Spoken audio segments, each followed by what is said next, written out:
Jätkame eestikeelse piibliraamatu lugemisega. Tartust trükitud 1897. Õpetuse nädal 19.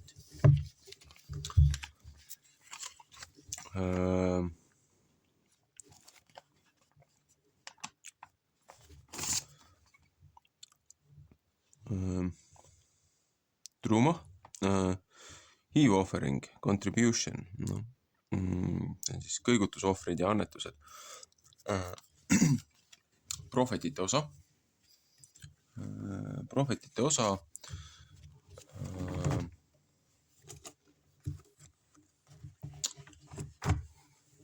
esimese kuningate raamat,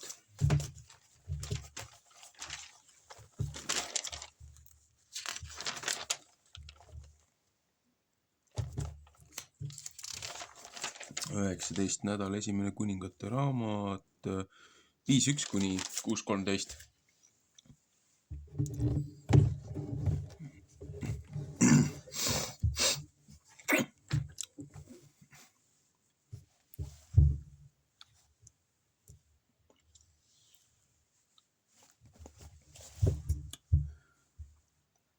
Viies peatükk, Saalomoni väga suur tarkus, mis templi ehitamise tarvis valmistatakse.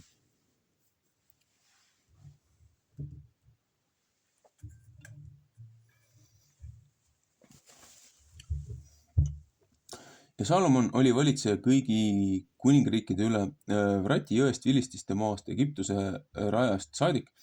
Nemad tõid andid ja olid Saalomoni alamad kõik ta eluaeg otsa.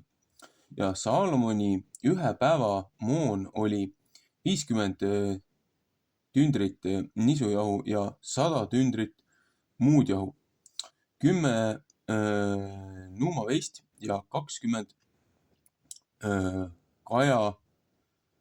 karjaveist ja 100 lammast, ise suured hirved ja veiksed hirved ja põdrad ja kõik sugu lindu, mis söödetud. Sest ta valitses kõigis paigus Tivsast siinpool Vrati jõge Assast saadik kõigi kuningate üle siinpool jõge ja temal oli rahu kõigilt poolt seal ümberkaudu. Ja Juuda ja Iisraeli rahvas elas julgesti, iga mees oma viinapuu all, oma viigipuu all, Tannist Beersebast saadik kõige Saalomoni eluaja. Ja Saalomonil oli 40 000 lahtrit hoostele, mis ta tõldade tarvis ja 12 000 rüütlit. Ja need sinased ülevaatajad muretsesid kuningale Saalomonile toidust ja kõigile, kes kuninga Saalomoni laua juurde said, iga mees omal kuul, nemad ei jätnud midagi vajaka. Ja odre ja õlgi hoostele ja kärme hoostele tõid nemad sinna paika, kus ta oli, iga mees nõnda, kui ta kohus.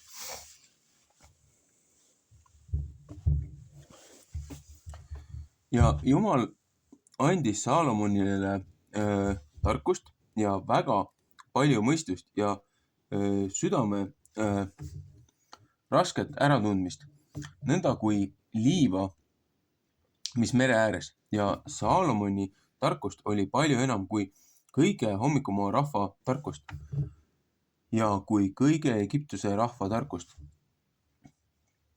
Ja ta oli targem kui kõik inimesed, kui Eetan, Eesrahi mees ja Eeman ja Kalkul ja Tarda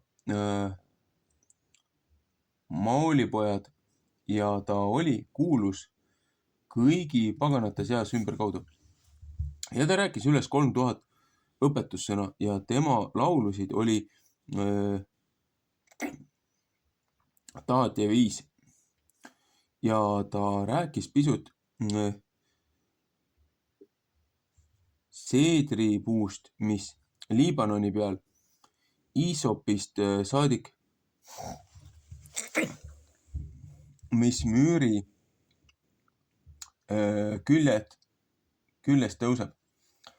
Ja ta rääkis loojustest ja lindudest, roomajatest ja kalust. Ja nemad tulid kõige rahva seast Saalomoni tarkust kuulama, kõige maakuningate seast, kes ta tarkusest kuulnud.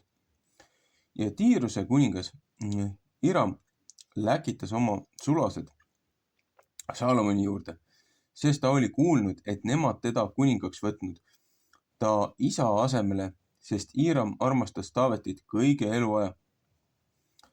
Ja Saalomon läkitas Hirami juurde ja ütles, sina tead mu isast Taavetist, et ta ei võinud Jehova oma Jumala nimele mitte koda üles ehitada sõja pärast, mis ka nemad kõigilt poolt ta peale tulid, kuni Jehova neid tema jalgade taldade alla andis.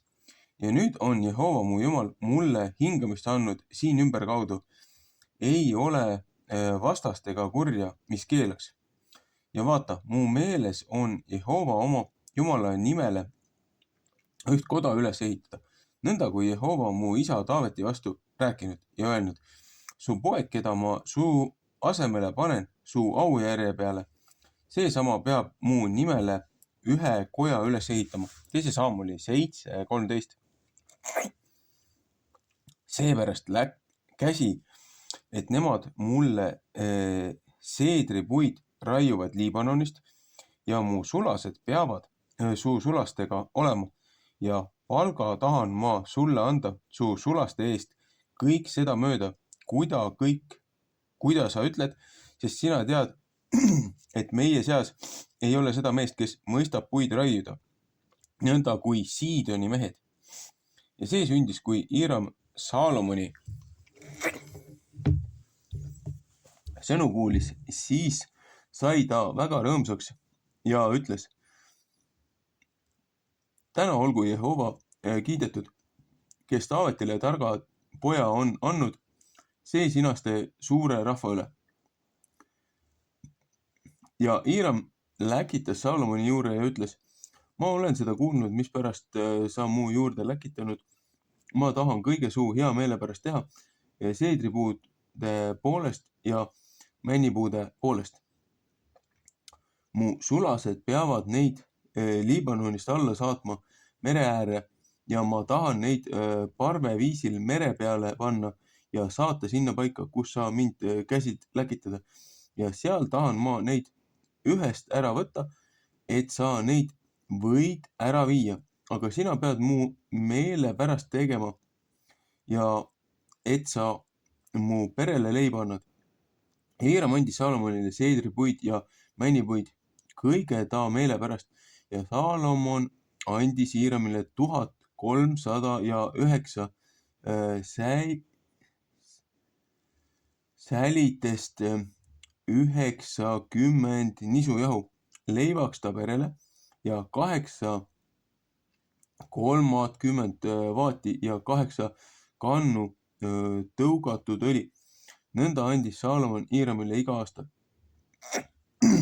Ja Jehova andis Saalomonile tarkust, nõnda kui ta temal oli rääkinud ja rahu oli Hirami ja Saalomoni vahel. Ja nemad tegid teine teisega seaduse ja kuningas Saalomon pani kõige Iisraeli peale teo ja sinna teo tarvis läks 30 000 meest. Ja ta läkitas neid Liibanoni peale 10 000 iga kuu korra pärast. 1 kuu olid nemad Liibanoni peal ja 2 kuud oma kodu. Ja Abdoniram oli teo üle. Adoniram ja Saalomonil oli 70 000, kes koormad kandsid ja 80 000, kes raiusid mäe peal. Ise veel Saalomoni ülevaatajate ülemad, kes töö üle, neid olid 3300, kes valitsesid rahva üle, mis tööd tegid. Ja kuningas käskis, et nemad pidid tooma suuri kiva, kallid kiva, et nemad raiusid kivid koja aluseks, et nemad raiutud kivid koja aluseks pidid panema. Ja Saalomoni hoone ehitajad ja Hiirami hoone ehitajad ja kilbimehed raiusid neid valmis ja valmistasid puid ja kiva koja ehitamise tarvis. 6. peatükk.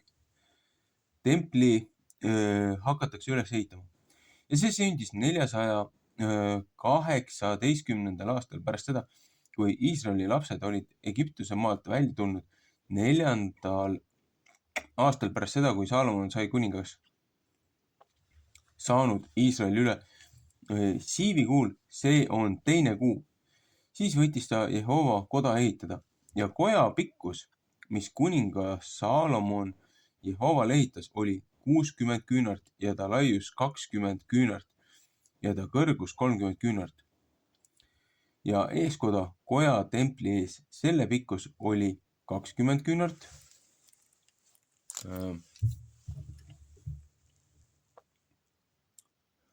Koja laiust mööda 10 küünart oli ta laius koja esimeses otsas. Ja ta tegi aknad kojale, mis seespidi kitsad ja väljaspidi laiad olid. Ja ta ehitas koja müüri külge ühe madala hoone ümberringi. Koja müüride külge ümberringi templi ja kõige pühama paiga külge ja tegi küljekambrid ümberringi. Alumise korra laius oli 5 küünart ja keskmise korra laius 6 küünart ja kolmanda laius oli 7 küünart, sest ta tegi koja müürid, korrad koomale ümberringi väljast pidi, et nemad pidid müürist kinni, et nemad koja müürist kinni ei pidanud. Ja koda, kui seda üles ehitati, tehti üles valmis raiutud kividest, mis sinna juurde toodi. Ei kuuldud mitte haamrit ega kirveid, ei mingisugust raudriista koja kallal, kui seda üles ehitati. Keskmise küljekambrite uks oli koja paremal pool ja treppisid mööda mindi üles keskmise hoone korra peale ja keskmist 3. peale. Nõnda ehitas tema koja ja tegi seda valmis ja kattis koja kummidega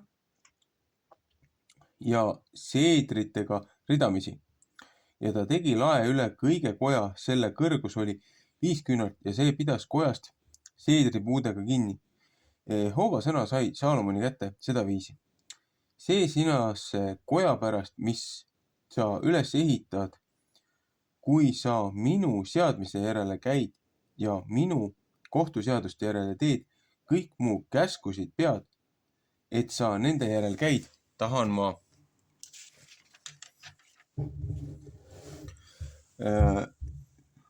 oma sõna sulle tõeks teha, mis ma su isale Taavetile olen rääkinud. Psalm 3:14. Ja ma tahan Iisraeli laste seas elada ja ei taha oma Iisraeli rahvast mitte maha jätta. 2. Moosese 29:45.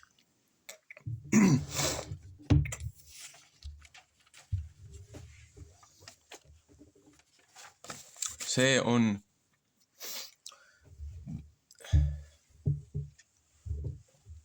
ühtlemisi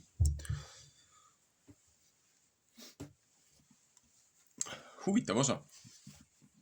Siin räägib küll templi ehitusest, aga kui ma üritan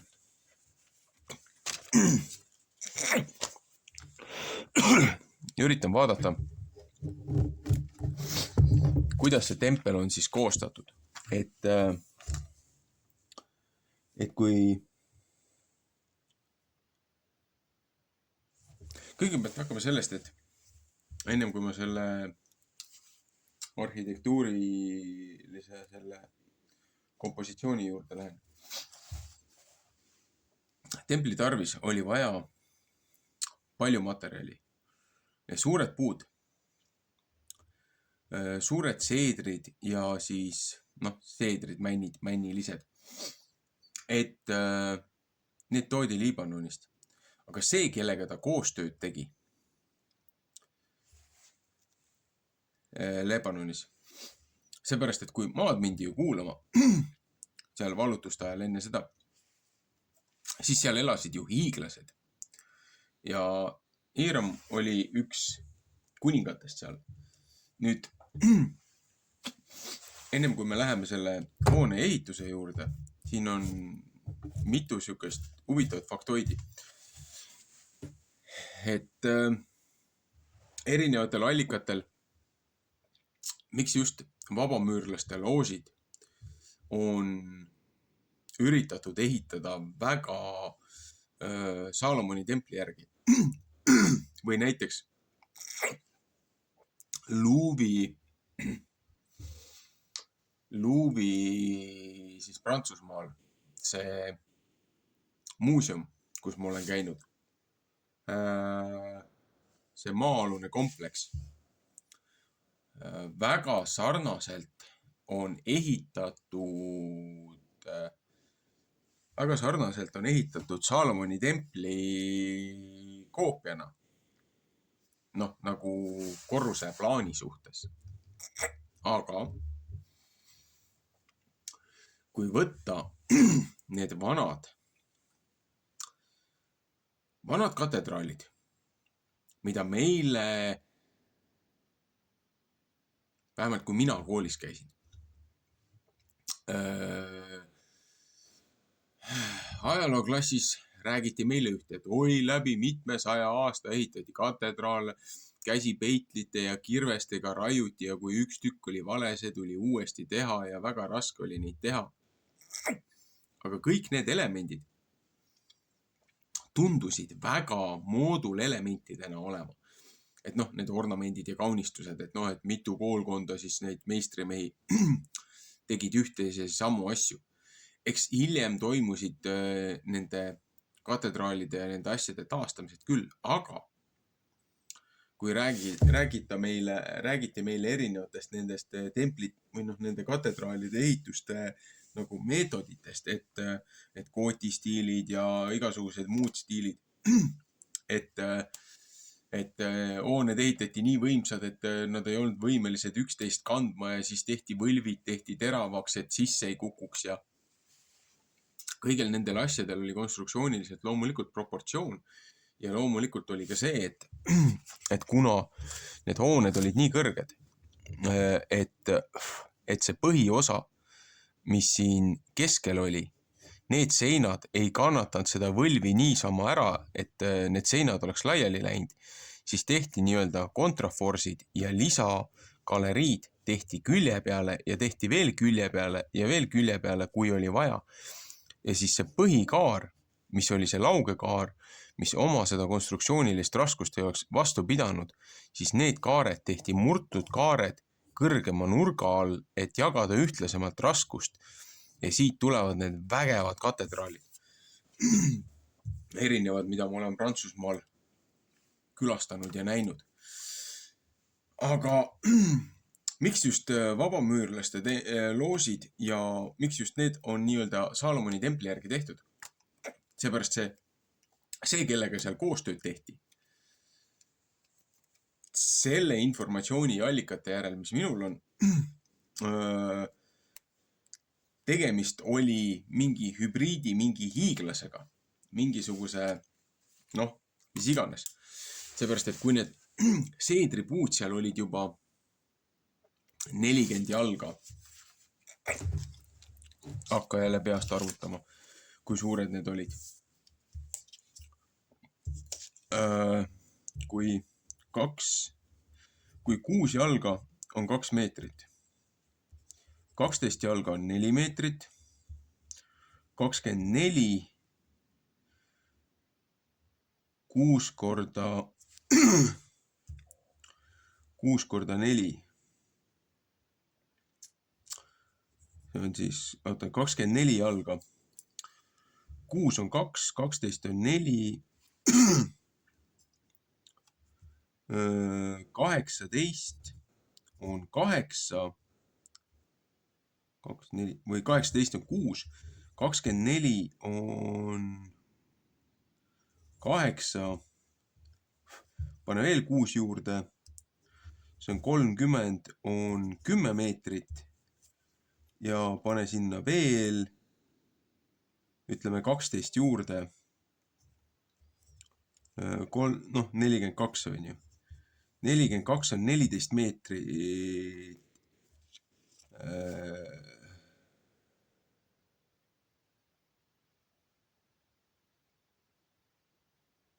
14 meetrit.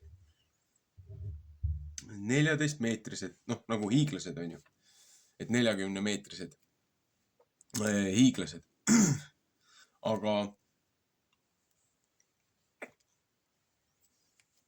Aga need seedrid ja asjad, need olid ju kõvasti suuremad. Et jällegi räägivad siin 200 jalast. Räägivad osad ürikud. Et kui 30 on 10 meetrit, või 5 korda 4 on 20 on ju.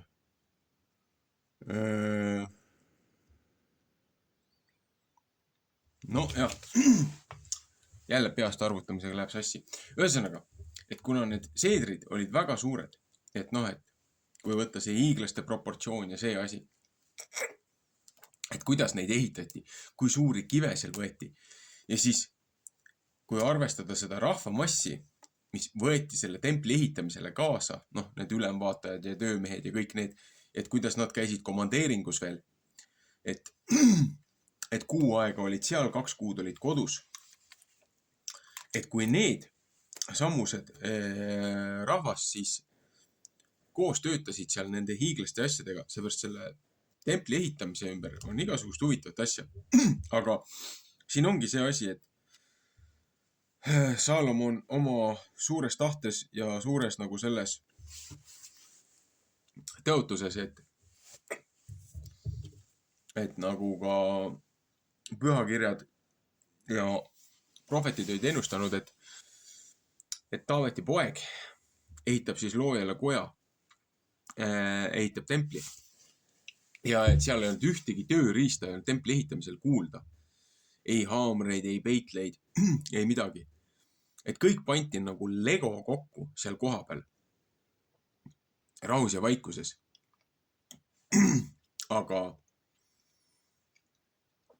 ja need andamid ja asjad, mis siis maksti nende materjalide eest. Jah, et ühesõnaga see tempel, mida ka Taaveti poeg Saalomon ehitas, ei olnud ligilähedanegi sellele, mis oli siis kõrbes, see koguduse telk. Aga see tempel pidi natukene peegeldama nii-öelda taevastemplit, loojatemplit. Et siin ongi see, et tumedad jõud oma peaga väga midagi välja mõelda ei oska. Mitte, et nad täiesti talenditud oleks, aga alati nad üritavad kopeerida ja väärastada seda originaali, mis on juba olemas. Et näiteks näide on see, et ükski pätt ei hakka tegema sellist võltsraha, näiteks nagu võtame siis Eesti krooni omal ajal oli. Et ükski pätt ei hakanud 7 või ma ei tea, 3 kroonist tegema. See vale raha. Ja pärast originaalis ei olnud seda olemas. Olid 1, 2, 5 on ju, 10 on ju. Et 25 isegi tuleb meelde. Et ükski pätt ei hakanud tegema sellist kahtlast raha, mida olemas ei olnud, aga nad üritasid siis, valerahana teha seda, mis juba eksisteeris. Et see on nagu sihuke hästi lapsik võrdlus, aga tulles selle templi juurde tagasi, et siin ka lõpus on ju see manitsus, et looja vaatab selle templi üle ja ütleb Saalomonile, et väga tubli, et sa selle tegid, on ju. Aga et see kahjuks vist ei peegelda väga seda, mis taevases kojas seal loojal endal oli. Et suure jõupingutuse ja hea usu eest, et kui Saalomon nüüd käib looja radades, looja õpetustes ja ei eksi sellest, siis looja paneb oma nime sellele templile peale ja ütleb, et väga tubli, et su pildikene läheb külmkapi peale. Nagu nii-öelda see lapse joonistused, et uhked vanemad panevad väikeste laste tehtud pildid külmkapi peale nagu aukoha peale. Et umbes sammune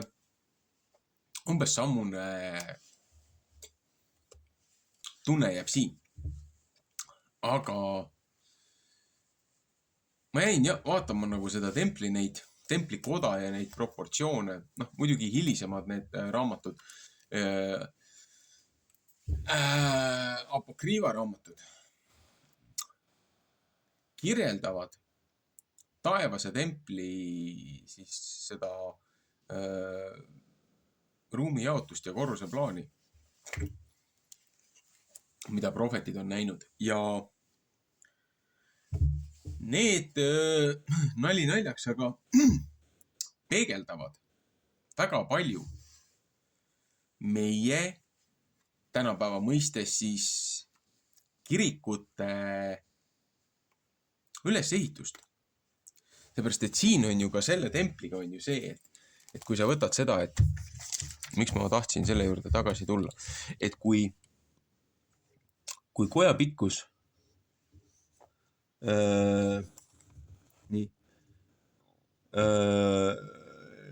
ehitada, ütleme 60 on pikk, see on 1, 2, 3, 4, 5, 6 ja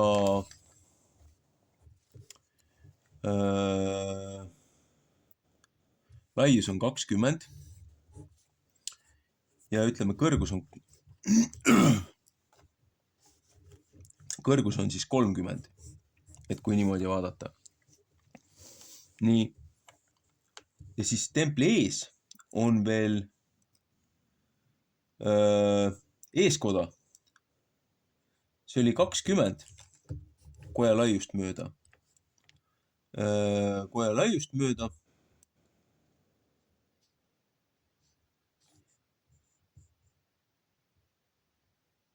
Ja 10 küünart oli ta laius koja esimeses otsas.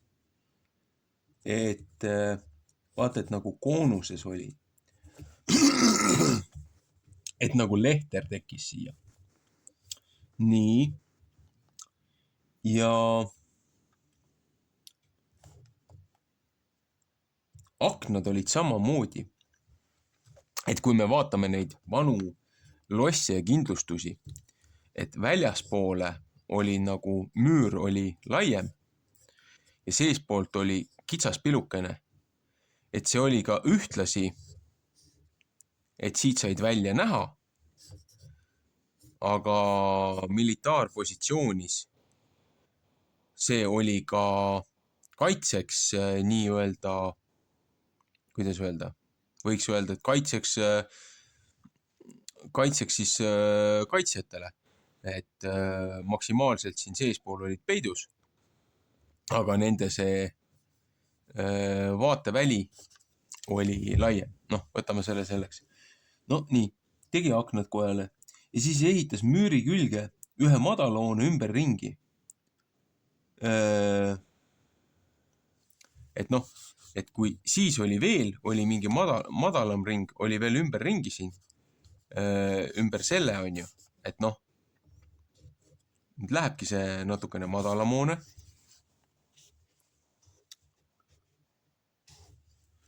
ja siis ütleb, et alumine korrus oli nagu 5 küünart ja teine korrus oli 6 küünart. Et siit jõuame juba natukene selle juurde, et kui võtta nagu need lossihooned, et kuidas meil nimetati neid vanasti, meil öeldi keskaja hooned, lossid, et nendel olid nagu balistid või mis asjad need olid, fortificationid, et oli see offset oli väljapoole. Nii, et väljapoole laiem, on ju. Aga kui me tuleme konstruktsiooniliselt tagasi, kõige praktilisema siis nii-öelda vanade hoonete juurde, nii-öelda keskaja hoonete juurde. Seepärast meil tänapäeva ehituses, tänapäeva arhitektuuris on see probleem, et pannakse suured koormused, pannakse põrandale, kasutatakse valesi ristlõikeid ja põrandad vajuvad läbi. Põrandad lähevad loogu, aga juba siin selle templihoone ehitamisel kasutati sama meetodit nagu nii-öelda ütleme keskaja majadel, et laetalad olid maja laiusest pikemad, sihilikult. Ja teine korrus oli alati laiem esimesest korrusest, et teise korruse seinad, mis siia peale tulid, need aitasid siis selle põranda vajumise, sellele loogu vajumisele vastukaaluna, vastusurvena aitasid pingestada põrandat, et kannataks seda suuremat massi. Et juba kogu selle hoone ehitamisel, nagu üleüldiselt arhitektuuriliselt lähenedes, tundub see olema korralik ja praktiline ja mõistlik ehitis. Ja ka selles mõttes nagu väga ratsionaalne. Väga pikalt lähen selle hoone ehitusse siis lihtsalt oma isikliku nii-öelda karjääri ja oma elukutse või hariduse ja huvide aspektist, et lõpetasin üldehituse eriala põhimõtteliselt kooliajast saadik, kõik vaheajad, kõik puhkused, kõik nädalavahetused, mis vähegi oli võimalus. Mina käisin tööl, mina pidin omale elatist teenima selles ajas, kui jõukamate, rikkamate lapsed käisid nädalavahetustel klubides ja joomas ja kasiinodes ja pahandust tegemas ja linna peal kaklemas. Et minul olid kooli vaheajad, puhkused, kõik võimalikud hetked, mis minul oli vähegi võimalus. Mina õppisin reaalselt siis kogemuste baasil. Et mina käisin tööl juba praktiliselt kooli ajal. Seepärast oli ka majanduslikult oli mulle see hädavajalik, seepärast et vanemad tegid tubli töö, aga nendel ei olnud neid ressursse, et ma ju ise tahtsin arhitektiks hakata ja edasi ülikooli minna, aga oma isekus ja oma valed otsused ja võib-olla ka loojapoolne kaasaitamine on mind palju huvitavamasse kohta elus toonud. Et sellel kõigel on oma väärtus. No see selleks, aga teine pool, esimene pool sellest tegelikult õpetustsüklist, õpetusprohvetite osast. Siin räägib ka sellest, et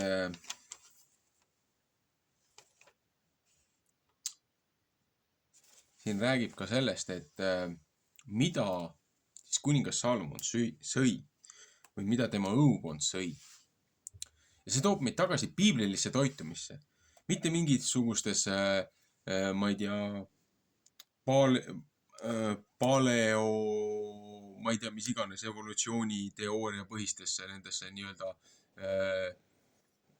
dieetidesse või režiimidesse, kuidas iganes neid nimetatakse erinevaid. Et, või New Age üldse mingisugused liikumised, et näe, söö seda ja teist ja kolmandat ja neljandat aga piiblilise õpetuse järgi, mida sõi siis tollel ajal maailma üks kõige tunnustatumalt targemaid inimesi, mis oli tema menüüs? Tema menüüs oli ju, minu viga. Tema menüüs oli ju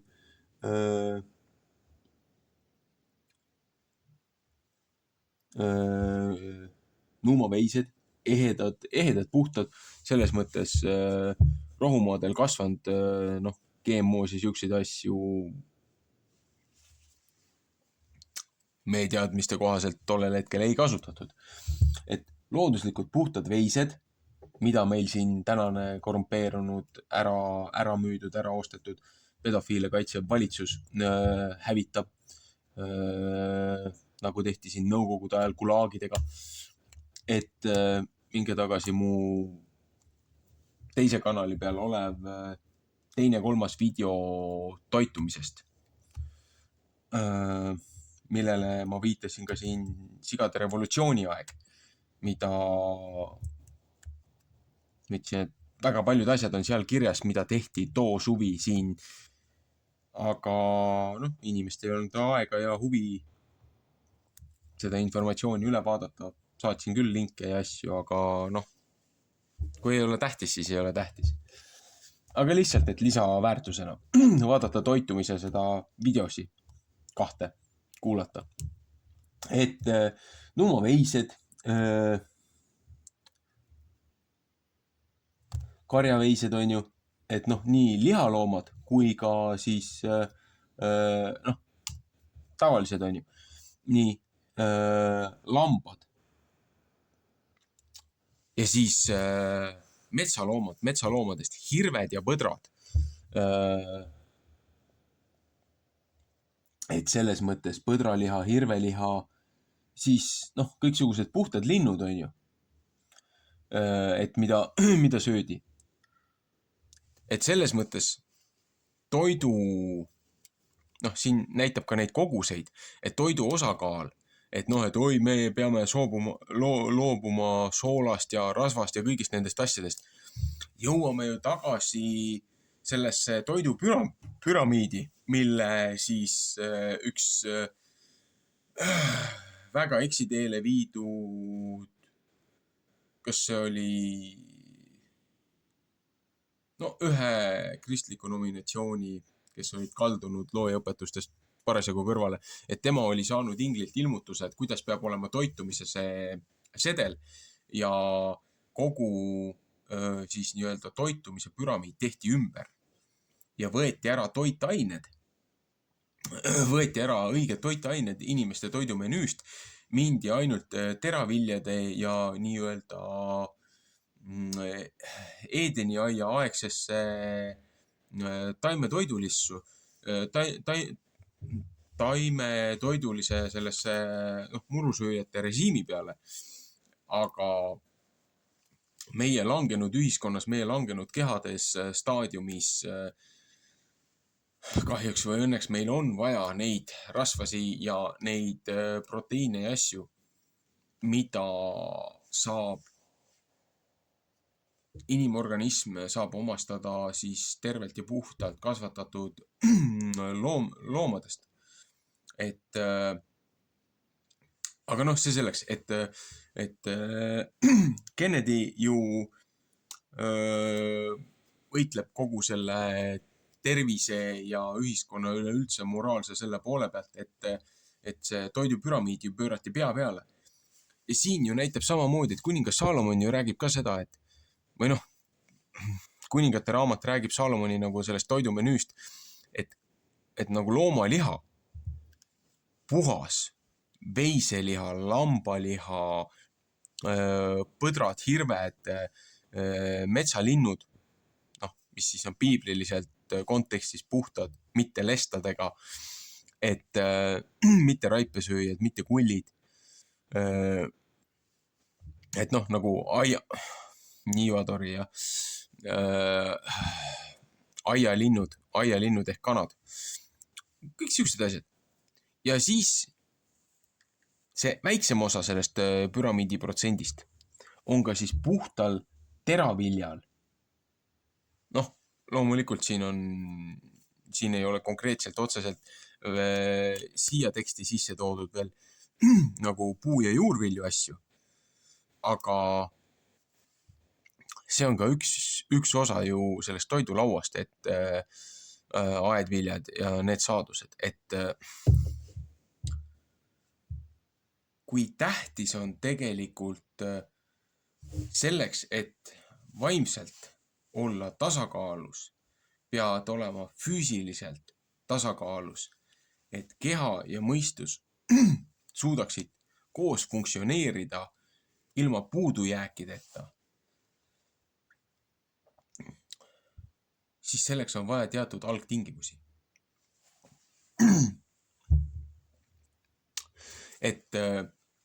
Aga miks sellest kõigest ma räägin? Et kui Uute Testamenti järjega jõuame, siis Kristus ütleb seda ja apostel Paul ka kinnitab oma erinevates kirjades erinevatele kogukondadele, kogudustele, ekliisia, mitte kirikutele, et mitte kivist hoonetele, vaid nendele inimkooslustele, et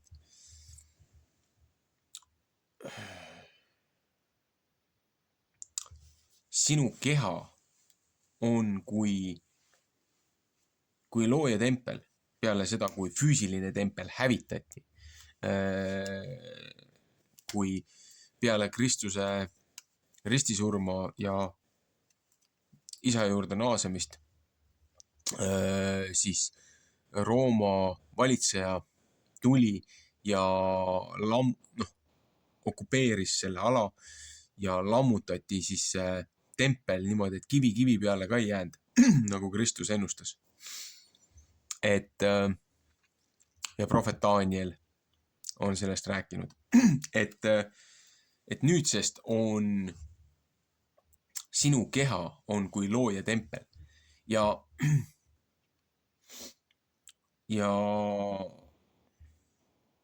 võiks seda ka vastavalt kohelda, et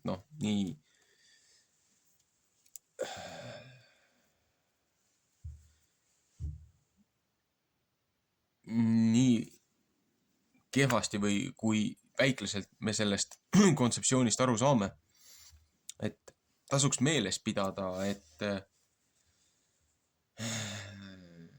see, mis sa oma kehasse paned, see on ju see ohvriand, mis sa, või see tänuohver või see kõigutusohver, mis sa loojale viid.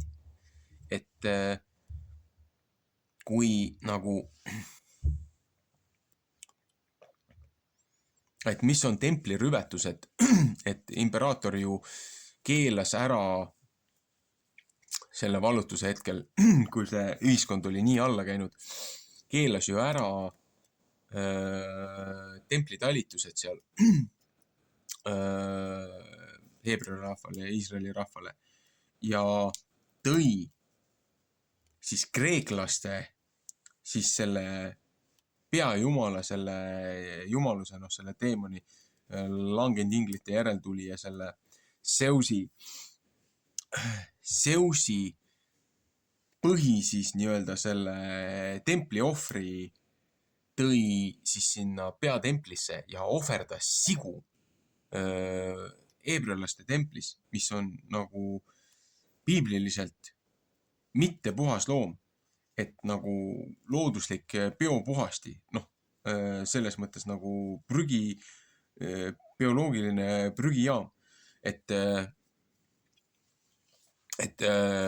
seda nimetab nagu inglise keeles on see desolation või ühesõnaga templirüvetus, nagu kõige räigem templirüvetus, mis üldse sai olla, oli seatemplisse toomine. Ja mõtle nüüd, 90% põhimõtteliselt meie toidulauast on sihilikult tehtud niimoodi, et ükskõik mida sa sööd, et praktiliselt need algosad, koostisosad, rasvad, igasugused need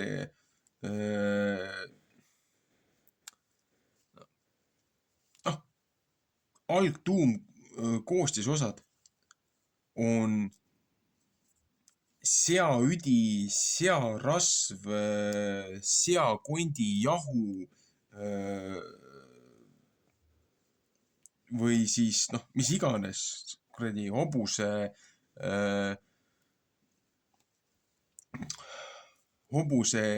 piim,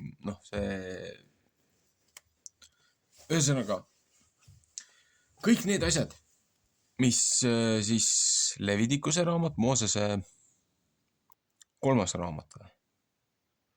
Genesis, Exodus, Leviticus peaks olema siis 3. raamat. Moosese 3. raamatu äkki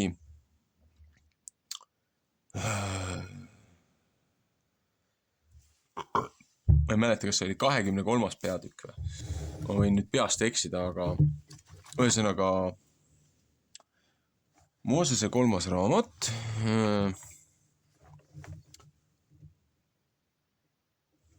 23. on pühad, aga või oli see 11?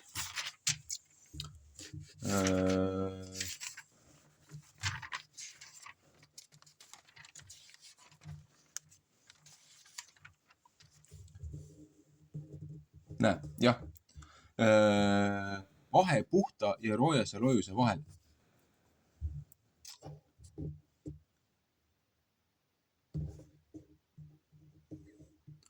Aga seda ei pea teie mitte sööma neist, mis mäletsevad mälu ehk kel sõrad, ei ka neist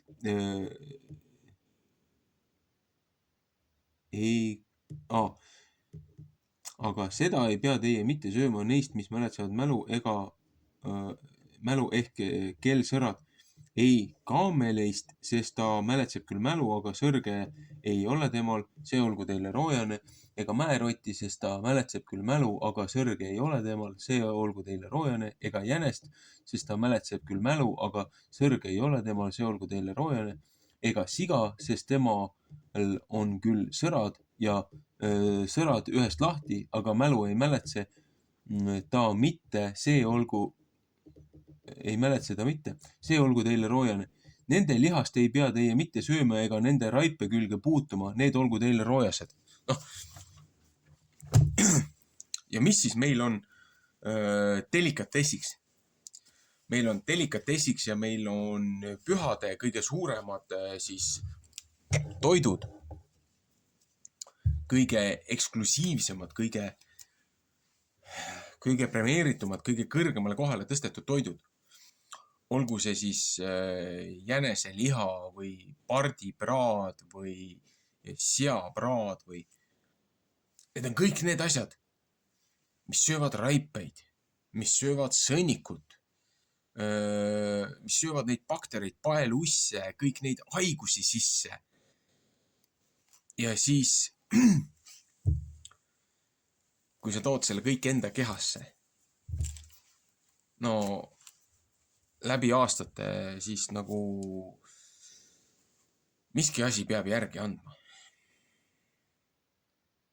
Et siin on ka selle templi ehitamisega, et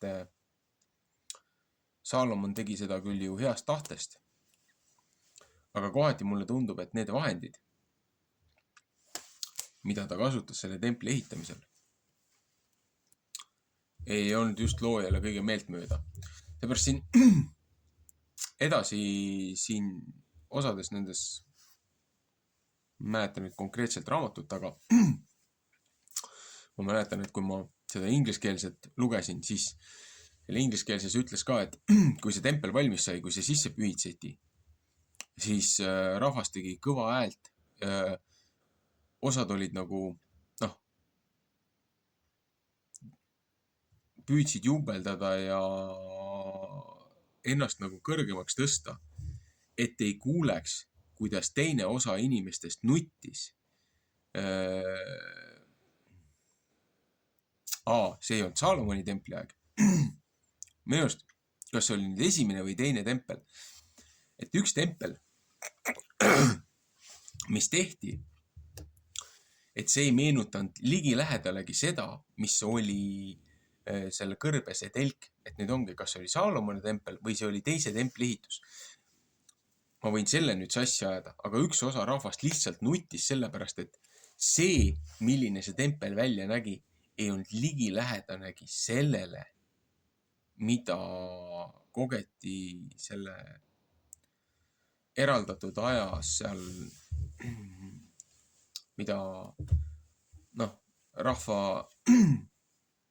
rahva siis nende vanemad generatsioonid oma järglastele edasi rääkisid, et see, mis see oli, mis see Moosese aegne oli, et see tempel ei peegeldanud ligilähedaseltki seda,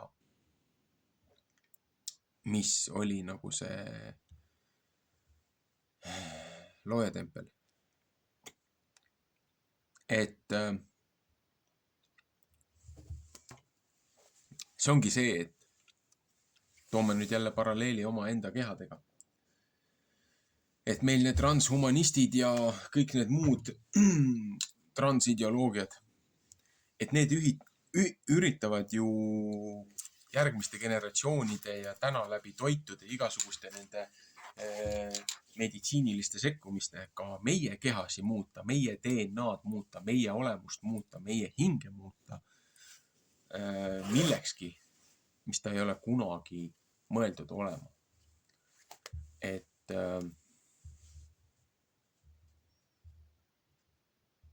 kõvasti mõtlemist. Inimesed peavad oma valikut tegema ja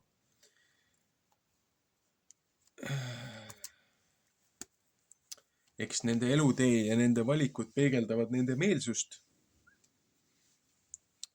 Ja äärmiselt kurb, et need, kes on pandud meie eest vastutama, meid õpetama, meid manitsema, noomima, et see seltskond on õigelt teelt kõrvale kaldunud ja Kristus ütles ka Uues Testamendis, et need, kes eksivad seaduse õpetamisega, et kes kas või kõige vähemagi looja õpetusest ära võtavad või seda muudavad, et need saavad hierarhialiselt tulevases kuningriigis olema kõige ebasoositumal ja kõige madalamal positsioonil üldse. Et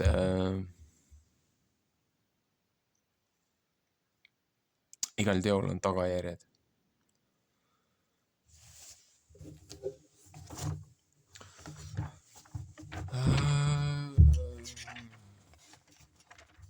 Jah, kuningate raamat on ju kohe peale Saamueli raamatut. Et eelmine nädalavahetus, Tiituse raamat võttis väga palju aega ja ressurssi mul ära. Pluss ma tahtsin seda Uue Testamendi osa sisse lugeda, see oli kontekstis oli nii palju, et ma ei saanud seda lihtsalt poolikuks jätta. Et ma ei jõudnud teise Saamueli raamatut edasi lugeda. Aga ma see nädal vist Uut Testamenti ei hakka sisse lugema. Ma tahan Saamueli raamatuga edasi minna. Seepärast see peegeldab väga meie rahva hetkest olukorda ja valikuid, mille ees me seisame.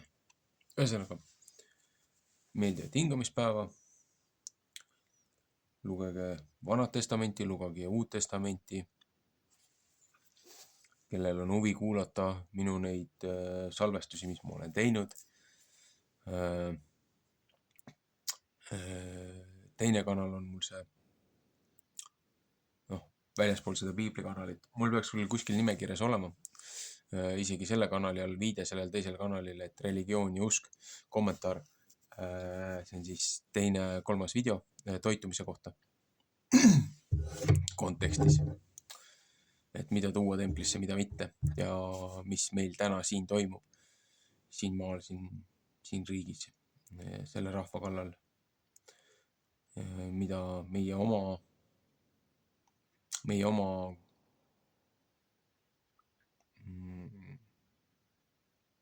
korrumpeerunud juhid, ära langenud kohtunikud teevad ette.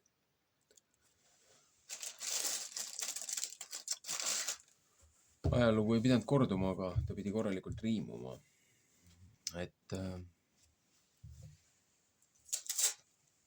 ühesõnaga, vaadake seda.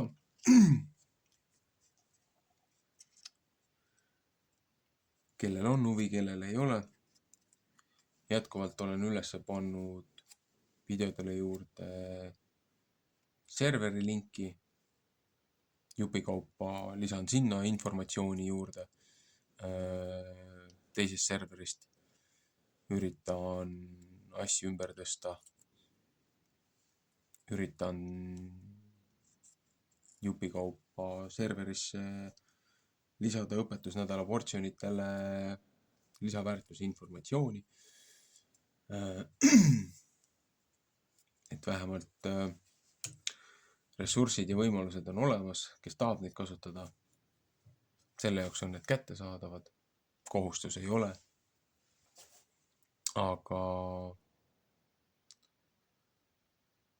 ausalt öeldes see aeg, mis see server nüüd on olemas olnud Discordi platvormil, ega huvilisi küll näha ei ole olnud, et ju siis ei ole praegult õige aeg. Ühesõnaga, meeldivat hingamispäeva. Jätkame teinekord.